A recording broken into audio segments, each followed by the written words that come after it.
எல்லாருக்கும் வணக்கம். நான் உங்கள் சாவித்திரி கோவிந்தராஜ்.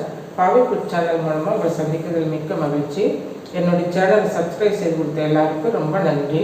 இன்றைக்கி நாம் என்ன ரெசிபி பண்ணுறோன்னா, கிருஷ்ண ஜெயந்தி ஸ்பெஷல் தான். இன்றைக்கும் பார்த்திங்கன்னா பட்டர் முறுக்கு செய்கிறோம். அதை எப்படி செஞ்சோம் அப்படிங்கிறத வாங்க பார்க்கலாம். இப்போ பார்த்திங்கன்னா பட்டர் முறுக்கு செய்கிறதுக்கு நம்ம என்னென்ன பொருள் எல்லாம் சேர்த்துறோன்னு பார்க்கலாம். இதுக்கு பார்த்திங்கன்னா மெஷரிங் கப்பில் நான் அரிசி மாவு எடுத்துருக்கு. இது கடையில் வாங்கின அரிசி மாவு தான். நீங்கள் இந்த இடியாப்பு மாவு அந்த மாதிரி எந்த மாவு இருந்தாலும் நீங்கள் வாங்கிக்கலாம். இது மெஷரிங் கப்பில் ஒரு கப்புங்கிறது 250 கிராம். பொட்டுக்கடலை மாவு. பொட்டுக்கடலை பார்த்திங்கன்னா நம்ம மிக்சியில் பொடி பண்ணி அதில் ஒரு 3 டேபிள் ஸ்பூன் எடுத்து வச்சுருக்கிறேன். கடலை மாவு 2 டேபிள் ஸ்பூன். சீரகம் பார்த்திங்கன்னா 1 டீஸ்பூன். 1/4 டீஸ்பூன் பெருங்காயத்தூள். டேபிள் ஸ்பூனில் நம்ம 2 டேபிள் ஸ்பூன் பட்டர் எடுத்துருக்குறோம். இவ்வளோதாங்க. இப்போ இதையெல்லாம் ஒன்றா சேர்த்து நம்ம மிக்ஸ் பண்ணலாம். கடையில் வாங்கின மாவு நம்ம நல்லா அழித்து எடுத்துக்கணும். இந்த மாவை ஒரு அகலமான பாத்திரத்தில் சேர்த்து நம்ம எடுத்து வச்ச பொருளெலாம் சேர்த்து நம்ம பொட்டுக்கடலை மாவு 3 டேபிள் ஸ்பூன் அதுவும் இதில் சேர்த்தியாச்சு. கடல் மாவு 2 டேபிள் ஸ்பூன். சீரகம் 1 டீஸ்பூன். அதை நம்ம கொஞ்சம் இப்படி கையில் இப்படி கசக்கி போட்டோம்னா நல்ல வாசமாக இருக்கும். பெருங்காயம் 1/4 டீஸ்பூன். உப்பு பார்த்திங்கன்னா 1/2 டீஸ்பூன் எடுத்துருக்கேன். அதை இதில் சேர்த்துக்கலாம். மிக்ஸ் பண்ணிவிட்டு இது கூட நம்ம பட்டர் சேர்த்தணும். Butter 2 tablespoon. பட்டரு இந்த மாவு எல்லாம் நல்லா மிக்ஸ் ஆகிற வரைக்கும் நம்ம மிக்ஸ் பண்ணணும். பட்டர் முறுக்கு பார்த்திங்கன்னா ஒரு 10 நிமிஷத்தில் செஞ்சிடலாம். குழந்தைகளாம் ஸ்கூலுக்கு போயிட்டு வந்தாங்கன்னா சாயந்தரம் ஸ்நாக்ஸாக கூட இது கொடுக்கலாம்.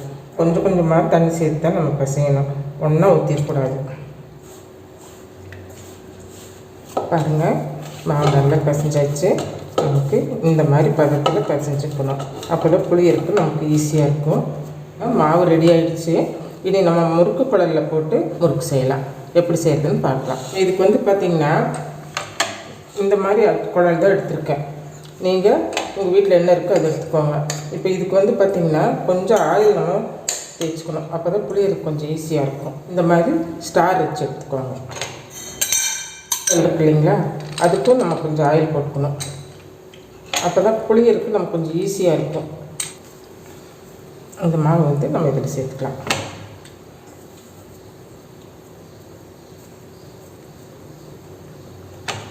சேர்த்துட்டு இதை இப்படி வச்சு நம்ம டைட் வச்சுக்கலாம். பார்க்குறக்கு நம்ம கொஞ்சம் மாவு எடுத்து இப்படி போட்டோம்னா எண்ணெயில் சேர்த்துனோம்னா பாருங்கள், உடனே மேலே விழுந்து வந்துருச்சு இல்லையா. இப்போ எண்ணெய் நல்லா காஞ்சிருச்சுன்னு அர்த்தம். இப்போ நம்ம பட்டர் முறுக்கை இதை புழிஞ்சு விடலாம். பாருங்கள், இப்படி கட்டாய் தான் வரும். நம்ம இப்படி தான் போகணும்.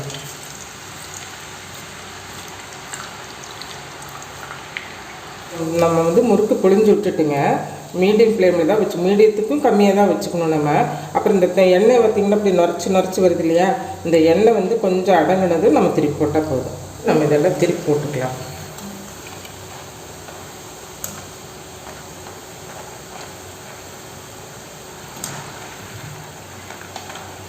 பாருங்கள், மாவு நல்லா வெந்துருச்சு.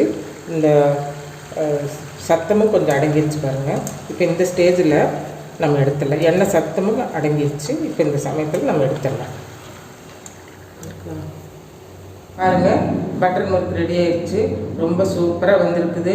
நல்லா கிறிஸ்பியாக இருக்குது. வாயில் போட்டு கடித்தா அப்படியே கரையிற மாதிரி இருக்குது. இதே அளவுகளோடு நீங்களும் செஞ்சு பாருங்கள். இதுவும் நாங்கள் கிருஷ்ண ஜெயந்திக்கு தான் செய்திருக்கிறோம். இது ஒரு ஸ்பெஷல் ரெசிபி தான். இதே அளவுகளோடு நீங்கள் செஞ்சு பாருங்கள். உங்களுக்கு இந்த வீடியோ பிடிச்சிருந்ததுன்னா இந்த வீடியோக்கு லைக் பண்ணுங்கள், ஷேர் பண்ணுங்கள், கமெண்ட் பண்ணுங்கள், சப்ஸ்கிரைப் பண்ண மறந்துடாதீங்க. மீண்டும் ஒரு புதிய வீடியோவில் சந்திப்போம். நன்றி, வணக்கம்.